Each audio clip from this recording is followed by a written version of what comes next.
Break के बाद आपका स्वागत है। हम बात कर रहे हैं महाराष्ट्र से उठा अजान लाउड स्पीकर विवाद। किस तरीके से राज ठाकरे ने सरकार से उतारने की मांग की है और अजान को लेकर के एक बार फिर से मचा है घमासान। लेकिन यह घमासान कैसे शांत हो सकता है?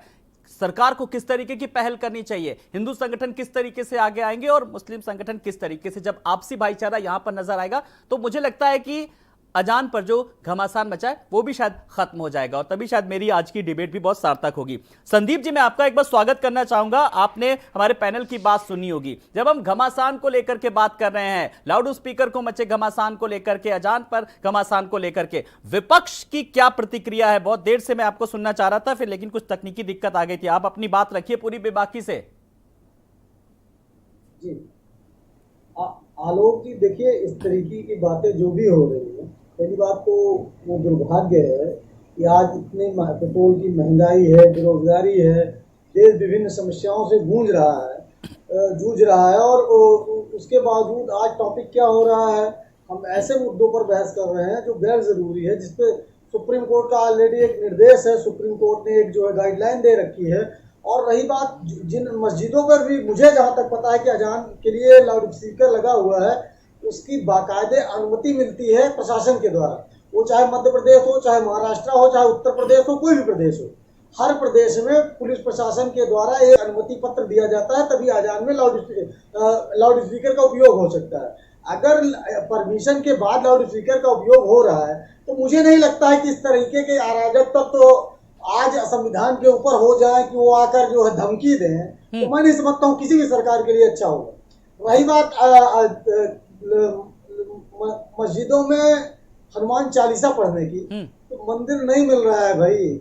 कैसे जो है सनातनी हो, मस्जिद में आप हनुमान चालीसा पढ़ने जा रहे हो, कैसी बात कर रहे हैं आप? मंदिर नहीं मिल रहा है, मंदिर तो बन रहा है, इतना बड़ा खाका तैयार कर लिया गया, कैसी बात करते हैं? मुझे लगता है कि सरकार अगर जो भी निर्णय लेगी या जो भी कदम उठाए जाएंगे, आप विपक्ष उसका विरोधी करेगा क्या? आपने ये बात किस आधार पर कह दी कि मंदिर नहीं मिल रहा है? हाँ, बताइए। जी, देखिए, राज ठाकरे जी अगर ये कह रहे हैं कि वो जो है अगर लाउड स्पीकर बंद नहीं हुआ, कांग्रेस पार्टी ने आतंकवाद को बढ़ावा दिया है। कांग्रेस पार्टी के संरक्षण में ही इन मस्जिदों में लाउड स्पीकर लगाए हैं। कश्मीर में भी यही हाल हुआ। कांग्रेस की सरकार थी और लाउड स्पीकर के जरिए कश्मीरी ब्राह्मण हटाए गए। अभी राजस्थान में क्या हुआ, चिरौली में राजस्थान में क्या हुआ, वहां क्या हुआ, दिग्विजय सिंह ने क्या कराया मध्य प्रदेश में, दिग्विजय सिंह ने क्या कराया कांग्रेस में, कांग्रेस के नेता दिग्विजय सिंह ने मध्य प्रदेश में क्या कराया लाउड स्पीकर के जरिए, तो वहां पे बवाल कराया। ये कांग्रेस इसके पीछे, कांग्रेस चाहती है कि इस देश में सांप्रदायिकता बनी रहे और मुसलमानों के वोट पे वो राजनीति करते रहे। कांग्रेस चाहती है। इतने हिंदू हृदय सम्राट बनते हो, शर्म आती है? खरगोन में क्या हुआ? खरगोन में कैसे पत्थर पर से हिंदू, खरगोन में दिग्विजय सिंह की वजह से दंगा हुआ। दिग्विजय सिंह ने दंगा कराया, कांग्रेस के लोगों ने दंगा कराया। राजस्थान में क्या हुआ आप ये बताइए। राजस्थान में आपकी सरकार है, राजस्थान में आपकी सरकार है, वहां क्या हुआ आप ये बताइए। सोनिया जी बाटला कांड में रो रही थी, याद होगा आपको। धर्म के दलाल हो आप लोग। संसद में कहा था राहुल गांधी जी ने कि तुम आईएसआई के एजेंट हो, तुम कांग्रेस पार्टी नहीं आईएसआई के एजेंट हो। कांग्रेस के लोग अखानी ग्रुप के हैं, कांग्रेस के लोग अलकायदा के लोग हैं, कांग्रेस के लोग आतंकवादी के लोग हैं। ये लोग सांप्रदायिकता को बढ़ावा दे रहे हैं। बात ये है कि कौन सांप्रदायिकता को बढ़ावा दे रहा है और कौन जन भावनाओं की कद्र कर रहा है, बड़ी बात यह है। मैं दीपक सोनकर जी बड़ी जिम्मेदारी के साथ अब आपके पास एक सवाल लेकर के आ रहा हूं। कुल मिलाकर के बात जन भावनाओं की कर रहे हैं। इतनी देर से मैं अभिव्यक्ति की बात कर रहा हूं, भावनाओं की बात कर रहा हूं, धर्म की बात कर रहा हूं, आस्था को लेकर के बात कर रहा हूं। लेकिन अब ऐसे समय में ये जो मामला लाउड स्पीकर का सामने आया है, सीधे तौर पर सरकार और जनप्रतिनिधियों से जुड़ा है, आम जनता से जुड़ा हुआ है, आवाम से जुड़ा हुआ है। ऐसे में सरकार को एक सख्त निर्णय लेने की जरूरत है। देखिए आलोक जी, निर्णय तो सुप्रीम कोर्ट की गाइडलाइंस का तो है ही जी, तो पालन कराइए ना उसको। की गाइडलाइंस का पालन भी करना, मैं वही आ रहा हूँ। सुप्रीम कोर्ट की गाइडलाइंस का ही है ही, तो सुप्रीम कोर्ट की गाइडलाइंस का पालन करना हम सबका अधिकार है। तो जिस तरीके से अगर ये कोई पालन नहीं करता है तो उस पर भी कार्रवाई करने का काम किया जाएगा। और निश्चित रूप से जिस तरीके से आज ये लाउड स्पीकर के नाम पर लोग जिस तरीके से ध्वनि प्रदूषण के कानून को तोड़ने का काम कर रहे हैं और माने एक सियासी रूप देना चाह रहे हैं, सांप्रदायिक रूप देना चाह रहे हैं, उन पर भी कार्रवाई करने का काम किया जाएगा। निश्चित रूप से ऐसे लोगों को चिन्हित कर करके उनके घरों पर बुलडोजर भी चलाने का काम किया जाएगा। निश्चित रूप से भारतीय जनता पार्टी के अंदर दीपक सोनकर जी ने जो बात की, आप कितना इत्तेफाक रखते हैं? जी सुनेंगे जी, हाजी हसन अहमद जी को भी सुनेंगे, मुस्लिम स्कॉलर हैं जी, कितना इत्तेफाक रखते हैं? अगर सरकार ये निर्णय लेती है, अगर गाइडलाइंस को पालन अगर सख्ती से करती है, तो कितना साथ देंगे आप लोग, कितना सहयोग करेंगे? देखिए, हमारे भाजपा के प्रवक्ता ने बता दिया, जैसा कि हमने मध्य प्रदेश में भी देखा कि एक दिन पहले दंगा हुआ, दूसरे दिन बुलडोजर चल गए। तो ये बता दिया इन्होंने कि संविधान, कानून, कोर्ट कचहरी कुछ इनकी नजर में है नहीं, ये सीधे सीधे बुलडोजर की बात करते हैं। वो लोग बात कर रहे हैं, शरीयत का हवाला देते हैं।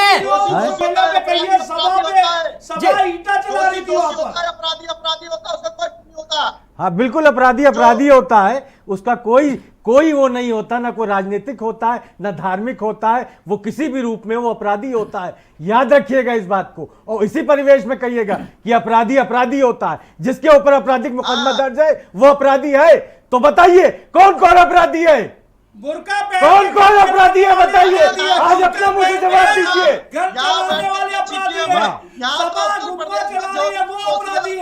जी, ये बड़ी विडंबना है कि ये वो लोग सवाल उठा रहे हैं जो ट्रिपल तलाक को लेकर के सवाल उठाते हैं, जो हिजाब को लेकर के सवाल उठाते हैं, कॉमन सिविल कोड को लेकर के सवाल उठाते हैं, ये वो लोग सवाल उठा रहे हैं। बड़ी विडंबना है। काम करिए। क्यों क्या किसी भारतीय से अधिकार छीन लिया गया कि वो सवाल नहीं उठा पाएगा? कौन सा कानून लाए हैं आप लोग कि भारतीयों से अब मुसलमानों से अधिकार छीन लिया गया कि वो कहीं सवाल नहीं उठा पाएंगे? कहिए ना, कहिए क्या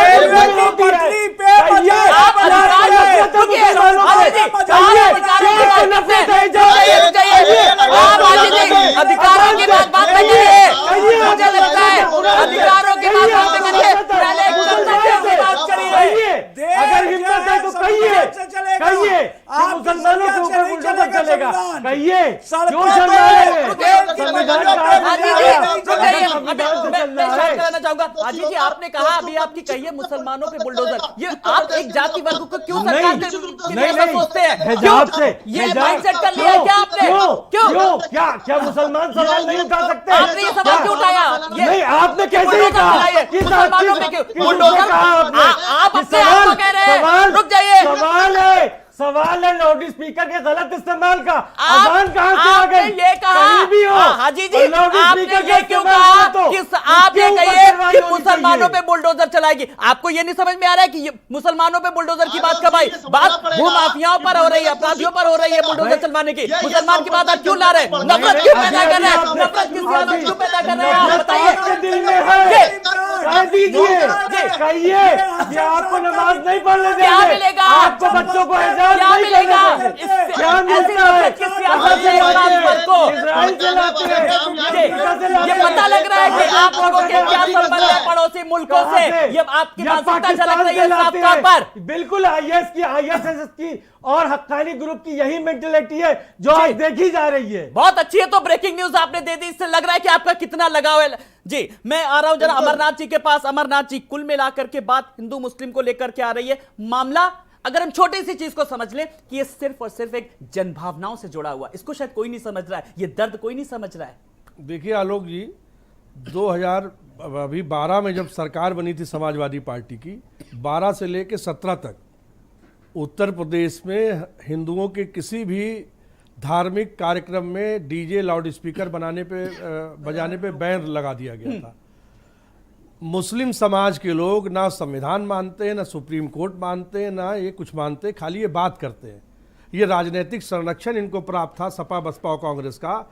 उसके जरिए इन्होंने मस्जिदों बनाई, अवैध कब्जा करके ज़मीनों पर, सरकारी ज़मीनों पे, ग्राम समाज की ज़मीनों पे मस्जिद बनाई, बड़ी बड़ी मीनारें खड़ी कर ली। और जो लाउड स्पीकर पे अजान देते हैं, ये सिर्फ हिंदुओं को चढ़ाने के लिए कर रहे हैं। अजान मोहम्मद साहब के समय कहाँ मदीने में लाउड स्पीकर लगा था? या हमने एक दोबारा आपको कह रहे हैं कुरान शरीफ में या शरीयत में लाउड स्पीकर का कहाँ है? ये तो सिर्फ हिंदुओं को चढ़ाने के लिए इस तरीके का ये प्रयोग कर रहे हैं। और ये प्रयोग जो है अब इनका सांप्रदायिकता को बढ़ावा दे रहा है। गुंडागर्दी को बढ़ावा दे रहा है और देश में हिंदू मुसलमानों को अलगाव करने की बात कर रहा है। ये लाउड स्पीकर मस्जिदों से उतारे जाने चाहिए, बिल्कुल उतारे जाने चाहिए। तकलीफ होगी को मजारों में तब्दील करते, हिंदू समाधियों को मजारों में तब्दील करते और उसको बताते कि मजार है ये सड़कों पे, रेल की पटरियों पे अवैध मजारे बना रहे, मस्जिदें बना रहे और सरकार तो तमाशबीन बनी हुई देख रही है। सरकार भी गुनहगार है। सरकार को चाहिए ऐसे पे तत्काल कार्रवाई करे, क्योंकि अगर मुसलमान गलत कर रहा है तो उसको रोके, अगर हिंदू गलत कर रहा है तो उसको रोके। समानता के साथ तुरंत कार्रवाई होनी चाहिए। अगर राज ठाकरे को कह रहे हैं तो सरकार कार्रवाई करना शुरू कर दी है। उत्तर प्रदेश में सरकार को अच्छा संदीप जी, अगर सरकार कार्रवाई करती है, सरकार को ठोस कदम उठाने की जरूरत है, आप कितना साथ देंगे एक विपक्ष के तौर पर? जरा जनता जानना चाहती है जवाब। संदीप जी देखिए, विपक्ष की जहां तक बात है, आप समझिए कई चीजें मैं उदाहरण दे सकता हूं। जब ये पहली बार सरकार बनी, योगी सरकार, उत्तर प्रदेश का उदाहरण लीजिए। इन्होंने अवैध मीट पर बहुत बड़ी बड़ी बातें की, खूब छापे पड़े, लेकिन आज आप बताइए, आप लखनऊ में बता दीजिए कहां पर अवैध मीट का कारोबार बंद हुआ? नहीं बंद हुआ। और अब ये जनसंख्या नियंत्रण की बात आई, राकेश सिन्हा ने 2019 में एक प्राइवेट बिल लेके आए जनसंख्या नियंत्रण कानून पर, और वो बिल फेल हो गया, वो बिल गिर गया। सरकार पूर्ण बहुमत की, राज्यसभा में पूर्ण बहुमत, लोकसभा में पूर्ण बहुमत, आप बताइए कैसे गिर गया? तो ये जो भाजपा सरकार है, अरे संदीप जी, आप लाउड स्पीकर की बात करिए, लेकिन आप देश की राजनीति पर समझाइए। और आपने इसके साथ बहुत सारे उदाहरण दिए, कॉमन सिविल कोड को लेकर के और 2 बच्चों को लेकर के जो तमाम सारे कानून आए, ट्रिपल तलाक को लेकर भी आप लोगों की मानसिकता साफ तौर पर नजर आई। बीजेपी की बात करें तो मुस्लिम महिलाओं ने ट्रिपल तलाक को लेकर के, यहां पर मैं बेबाकी से कहना चाहूंगा कि मुस्लिम महिलाओं ने स्वागत किया, लेकिन आप लोगों ने किस तरीके से सवाल उठाया? संदीप जी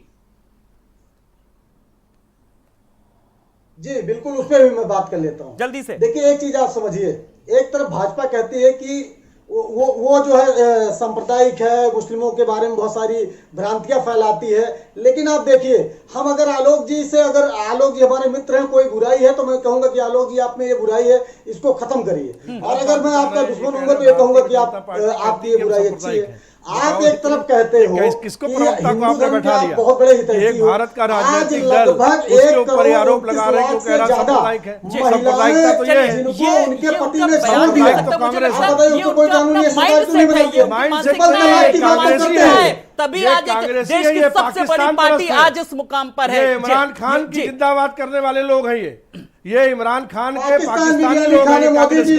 कांग्रेस के प्रवक्ता को बैठाया ही मत करिए डिबेट, इनको कुछ पता नहीं है। वो तो विपक्ष की आवाज मायावती जी आप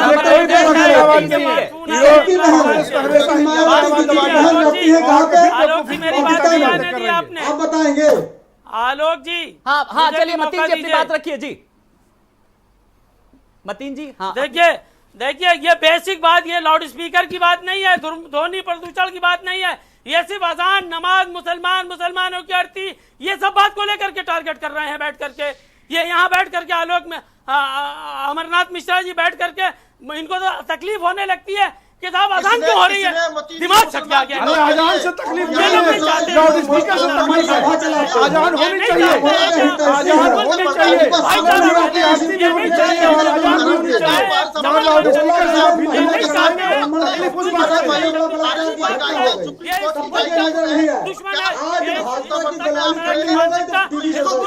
बर्बाद कर देगी। ये अमरनाथ आजान से तकलीफ नहीं है, आजान से तकलीफ नहीं है, लाउड स्पीकर से तकलीफ है। और लाउड स्पीकर पे बहस हो रही है, आजान पे बहस नहीं हो रही है। आप अपने को सुधारे पहले, आप सुधारिए मौलाना। लाउड स्पीकर पे बहस है, आजान पे बहस नहीं है।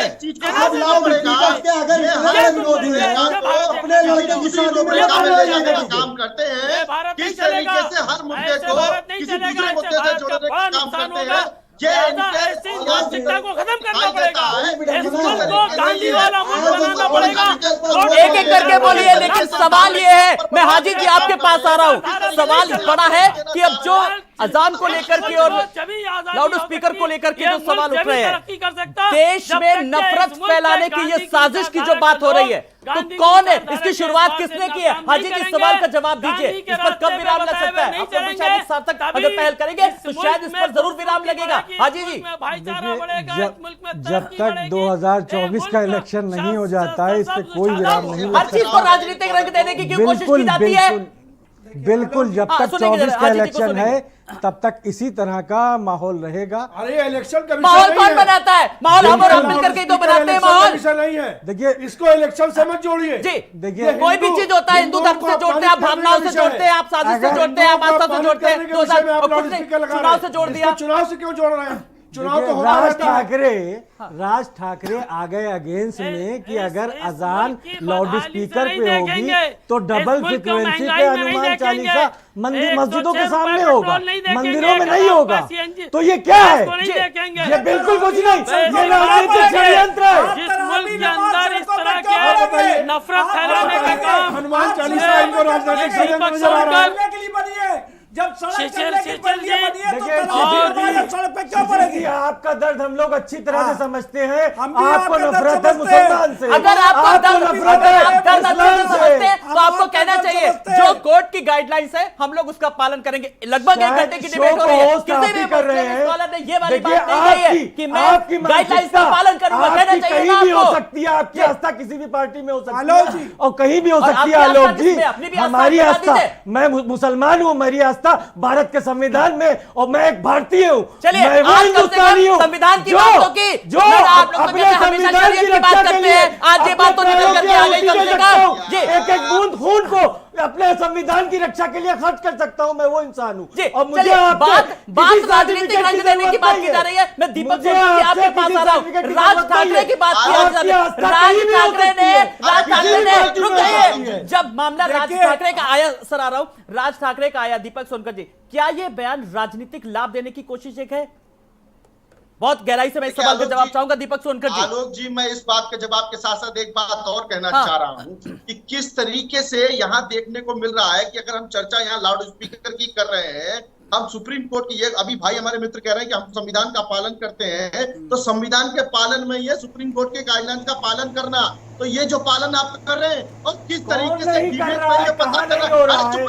अरे आप पहले की जानकारी रखिए, किस मस्जिद में नहीं हो रहा है ये बताइए, एक उदाहरण दीजिए, कुछ पता नहीं है। यहाँ धार्मिक कहाँ पहन रहा है, कौन सी जगह में पहन रहा है बताइए आप। चलिए हमारे साथ चलिए, अभी हम कार्रवाई करते हैं। आइए आप, यही साबित अच्छा हाजी जी, लेकिन आपने कहा ना आप जाइएगा, तो आपको जो ध्वनि मापक जो यंत्र एक होता है ना, जिसमें ध्वनि की मात्रा मापी जाती है, वो जरूर लेकर के जाइएगा, फिर आप शांत हो जाएंगे, फिर आप ये बयान नहीं देंगे। सुप्रीम कोर्ट ने गाइडलाइन किसको दी है? सरकार किसकी सबको है? पालन करना चाहिए। मजाक आप लोगों ने बना रखा है कि आप लोगों को बात करने से कहना चाहिए कि हम पालन करेंगे, हम प्रदूषण से रोजगार का मुद्दा गायब हो गया आपके एजेंडे से। कौन सा एजेंडा चला रहे हैं आप? जी, एजेंडे आप सेट करते हैं, रमजान आया नहीं, आपको हर चीज का विरोध रहता है, इसलिए मैंने ये बात किया, एजेंडे आप सेट करते हैं। मैंने कहा ना कि आपको हर चीज में दिक्कत रहती है, सरकार की जो भी योजना आएगी, जो भी कानून आएगा, उस पर आप लोगों को दिक्कत रहती है। आपको तो दिक्कत नहीं होती, सिलेंडर 1000 के पार हो गया, नींबू 400 रुपए किलो है, आपको कोई दिक्कत नहीं है। मुफ्त राशन की बात भी तो करिए, मुफ्त राशन लेकर के उसकी बात नहीं करेंगे, इसकी भी बात कर ही लेंगे। जब सरकार, भाई अब तो सरकारी लाभ की बात कर रहे हैं, सरकारी लाभ में तो मुफ्त राशन भी आता है, वो क्यों नहीं कर रहे? तभी मैंने कहा एक तरफा बात मत कीजिए। तो यानी कि पेट्रोल के दाम बढ़ा के मुफ्त यही बताना चाहते हैं। सुनो भारत के देशवासियों,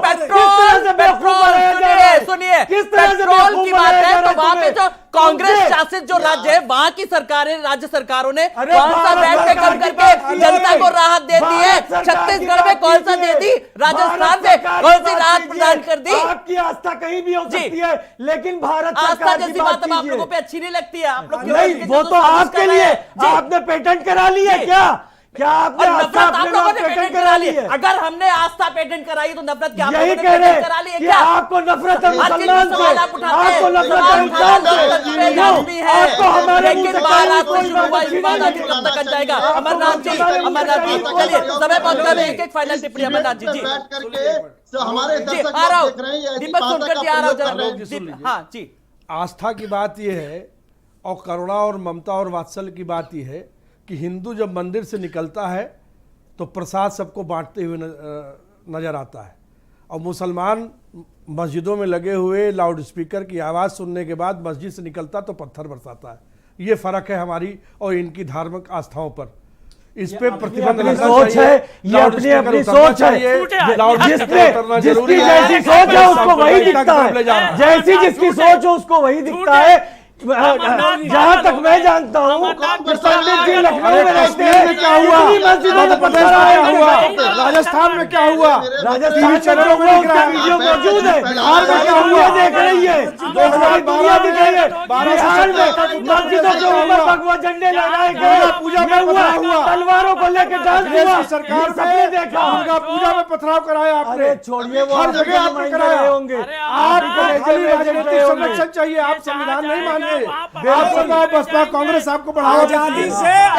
मतीन जी को सुनेंगे। मतीन जी बहुत देर से अपनी बात रखना चाह रहे हैं। जी, हमेशा सुनेंगे, पागलों के ही पत्थर मारे जाते हैं। ये पागल हो गया है अमरनाथ। अमरनाथ के पत्थर ही पड़ेंगे। जो भी पागल होता है जाता है कहीं बंगलाता हुआ, देखिए उसको मतीन पत्थर ही जी, मारे जाते हैं। मतीन जी ये बात मेरे आप आगे याद है, रखिए, इसको कैसी बेहुदा बात कर रहे हैं आप, क्यों किसी को पागल हो? आपने अरे कश्मीर में पत्थरबाजी, आपने माइंड सेट कर रखा है ना, आप इस तरीके की भाषा का इस्तेमाल करिए। आरोप प्रत्यारोप लोकतंत्र में होता है। डिबेट में अगर आप आए तो हर सवाल का जवाब तैयारी के साथ आया करिए, लेकिन भाषा का आप इस्तेमाल रखा करिए। यहाँ पर ये बड़ा मंच है, आप इस पे भाषा का इस्तेमाल सही से करा करिए। आलोक जी, एक आलोक बात जी, कहना आलोक जी, चाहेंगे। अमरनाथ जब ये जुमला कहेंगे तो उसका जवाब में यही कहा जाएगा। लेकिन जवाब में आप कहीं भाषा जाते हैं, इनके मर्यादा पत्थर बनाए मारे रखेंगे। जाते हैं, ये बात मैं आपको बता दे रहा हूँ आगे के लिए भी डिबेट लाउड में। स्पीकर उतरने वाले हैं। ये बौखलाहट है क्या लाउड स्पीकर के उतरने की? अरे मैं आपको पागल समझ हूँ, में आ रही है? मैं अपने देश के लिए अपने धर्म के लिए पागल हूँ, मेरा पागलपन और बढ़ेगा, मगर लाउड स्पीकर उतरवाएंगे तुम्हारे हम। अमरनाथ और कश्मीर तक आप पहुंच गए इतनी देर से। आपने ये नहीं कहा कि मैं गाइडलाइंस का पालन करूंगा और अपनी कौम से भी कहूंगा। कहना चाहिए आपको कि नहीं? एक बार नहीं बोले हैं, एक बार। आलोक जी, एक बात बताना चाहते हैं कि देश की आजादी जब हुई तो 19% इस देश का भूभाग विदेशी जमीन बन गया और 13% मुसलमान केवल गया, और उसके बाद वहां जो हिंदू गया अरे जितनी उसको आजादी, जमीन उन्होंने ले ली। जितनी और आजादी यहाँ भारत पर देश में यहाँ है की ना, जो जितने मुसलमानों की आपके छोड़ी जमीन इस्लामिक थी कंट्रियों उसको में भी नहीं मुसलमानों है। ने फिर से कब्जा जितना कर लिया। सुरक्षा का आप वातावरण सोचिए किस भारत तरीके देश से में है ना, शुरुआत से आज जितने तक इस्लामिक हिंदुओं के कंट्रियों साथ में जुड़ भी हुआ नहीं है। है। जितने लोकतंत्र की हिस्सा आपका यहाँ भारत देश में है ना, जितना इस्लामिक कंट्रियों में भी नहीं है। इसीलिए आप यहाँ धोनी से माहौल खराब वह करने का कोड काम जो कर रहे है हैं। वह कोड उसी के उसी का ये फायदा उठा रहे हैं, उसी का ये फायदा उठा रहे हैं। जी अरे भाषा देख को पहले लीजिए, ठीक अभी करिए आप अपनी। सचिन सब याद आ जाती है तो भावना में डालने का रास्ता सब कुछ याद आ जाता है। जी चलिए एक एक फाइनल कमेंट में आज की डिबेट का संदीप जी कुल मिलाकर के एक विपक्ष का क्या कुछ योगदान। मतीन जी मैं आऊंगा पहले एक फाइनल कमेंट। संदीप जी मैं आपसे आज की डिबेट का फाइनल कमेंट। जी अब सुन लीजिए मतीन जी देखिए जिस तरीके से बहुत चिल्लाहट हो रही है, दूसरे की क्या बात कर रहे हैं समझ में नहीं आ रहा है। मुझे नहीं लगता, मैं आपके साथ बहुत सारी डिबेट में रहा हूँ, ये आपका डिबेट करने का तरीका नहीं रहा है मुझे जहाँ तक पता है, पहली बात। और दूसरी बात ये मान के चलिए कि आप घटना की शुरुआत कह रहे हैं महाराष्ट्र से हो रही है, मैं ये कह रहा हूँ कि इसकी शुरुआत मध्य प्रदेश से हुई है। आप रिकॉर्ड उठाकर देखिए, लेकिन वहाँ पर हम चर्चा नहीं करते हैं। क्यों? क्योंकि वहाँ पर भाजपा है। भाजपा के शासनकाल में ये बातें उठी, उसके शासनकाल में लाउड स्पीकर चल रहा है, उत्तर प्रदेश में लाउड स्पीकर चल रहा है। बड़ी विडंबना है कि कांग्रेस भाजपा और कांग्रेस के ऊपर उठी नहीं पा रही है। कब जनहित की बात करेगी? सुन लीजिए, मैं जनहित की बात कर रहा हूँ, मैं किसी राजनीतिक दल से प्रेरित नहीं हूँ। इस बात को मैं बता दूं। बताइए, मैं जनहित की बात तो कर रहा हूँ। आप उत्तर प्रदेश आप में राज्यों रहते की हैं, बात कर रहे हैं, उत्तर महाराष्ट्र की प्रदेश बात कर रहे हैं, आप मध्य प्रदेश की बात कर रहे हैं। जनहित की बात नहीं कर रहा हूँ, हम उत्तर प्रदेश की बात कर रहे हैं। उत्तर प्रदेश में लाउड स्पीकर कब बंद होगा आप बताइए। यहाँ चल रहा है, क्यों चल रहा है? वो उत्तर अगर वो प्रदेश अवैध है तो जहां क्यों चल रहा है? पर सरकारें क्यों चलने दे रही कांग्रेस हैं? का न आधार है न जनाधार है, और वहां पर किस तरीके से ये भावनाएं हैं, ये साफ तौर पर है। ठीक है, मैंने अपनी बात कह दी। चलिए, दीपक सोनकर जी, कुल मिलाकर के अब सरकार किस तरीके के कदम उठाएगी और किस तरीके से, सीधी सी बात है, बहुत छोटी सी बात है कि आप गाइडलाइंस का पालन कराइए, लोगों को सुधार दीजिए, अगर जो भी हो, चाहे कोई भी खास वर्ग की बात नहीं, कोई भी खास समुदाय की बात नहीं कर रहा हूं जी। दीपक सोनकर जी, ठीक है, हो गया सर, बहुत समय कम है, मुझे कमांड मिल रहा है कि वाइंड अप करनी है डिबेट को जल्दी से जी। दीपक सोनकर आलोक जी, हाँ, मुझे लगता है स्पीकर के लेकर मुद्दे को लेकर के यहाँ पर एक सटीक चर्चा होनी चाहिए। चर्चा को कभी चाय पीजिएगा, अच्छे से समझाइएगा। जोड़ने का काम किया गया था, मगर मैं एक बात जरूर आपको फाइनल कमेंट में अपने कहने जा रहा हूँ कि सुप्रीम कोर्ट के गाइडलाइंस का पालन निश्चित रूप से करना ही होगा। वो भूल गए। सुप्रीम कोर्ट के गाइडलाइंस का पालन अगर नहीं करेगा, गाइडलाइंस का पालन कराना अमरनाथ जी, ये कहीं ना कहीं प्राथमिकता होनी चाहिए जी। अमरनाथ जी, फाइनल कमेंट जी आपसे भी जी। ठीक है, देखिए, एक बात आप समझ लीजिए कि यहाँ पे अजान पे किसी को ऐतराज नहीं है, पूरे देश में ऐतराज नहीं है, ऐतराज लाउड स्पीकर पे है। हम सरकार से आपके चैनल के माध्यम से प्रार्थना करेंगे, निवेदन करेंगे कि लाउड स्पीकर को उतारा जाए, क्योंकि लाउड स्पीकर जो है ये मध्य प्रदेश, राजस्थान, कश्मीर, हमको हर जगह दिखाई देते हैं कि सांप्रदायिकता फैला रहे हैं और दंगे फैला रहे हैं, लाउड स्पीकरों का गलत प्रयोग इस्तेमाल हो रहा है। बिल्कुल शिशिर, जल्दी से 30 सेकंड में आपका भी फाइनल कमेंट जल्दी से जी। हमारा ये कहना है कि सारे पक्षकारों से जितने जने बैठे सबकी तरफ से एक ही बात मैं रखना चाहता हूँ।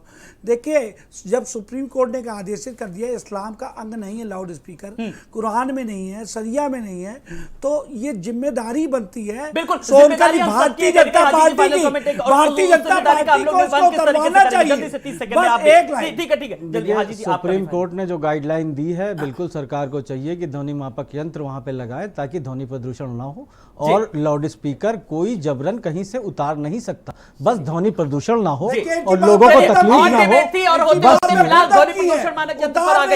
मतीन जी जल्दी बिल्कुल नहीं उतार सकता, बिल्कुल नहीं उतार सकता। 30 सेकंड का आप मुस्कुरा के देंगे फाइनल कमेंट में, चाहूंगा आज की लास्ट डिबेट है जी। 40 डेसिबल तक बिल्कुल आप बजा सकते हैं। मैं हंस रहा हूँ, मुस्कुरा रहा हूँ, अब आप बात तो सुनने दीजिए आलोक जी। मतीन जी सुनेंगे, मतीन जी को सुनेंगे भाई, जल्दी से चुप कराइए। हाँ ठीक है, जल्दी से 30 सेकंड जी। मतीन जी बोलिए। देखिए ये जो भी लाउड स्पीकर का मामला है, ध्वनि प्रदूषण का मामला है, ये कुछ नहीं है, ये सिर्फ तकलीफ है फिरका परस्त लोगों को। मस्जिदों से, नमाज से, रोजे से, ज़कात से, दाढ़ी से, टोपी से, ये सिर्फ ये प्रोपगंडा है। इसी प्रोपगंडा को लेकर के ये महाराष्ट्र और मध्य प्रदेश का इलेक्शन के लिए फिलहाल अब ये बात निकल करके आगे कि वो कौन लोग हैं, इन पर कहीं ना कहीं मंथन करना है। आप सबका बहुत बहुत शुक्रिया। दीपक सोनकर जी, संदीप जी आपका भी, अमरनाथ जी आपका भी, मतीन खान जी आपका भी, हाजी हसन आपका भी, शिशिर चतुर्वेदी आपका भी बहुत बहुत शुक्रिया। तो कभी सोचता हूं, ना आंसू अलग हैं, ना आहें अलग हैं, ना आंसू अलग हैं, ना आहें अलग हैं, मगर फिर भी सोचता हूं कि उन देश के लिए सिरफिरों की निगाहें अलग हैं। नमस्कार।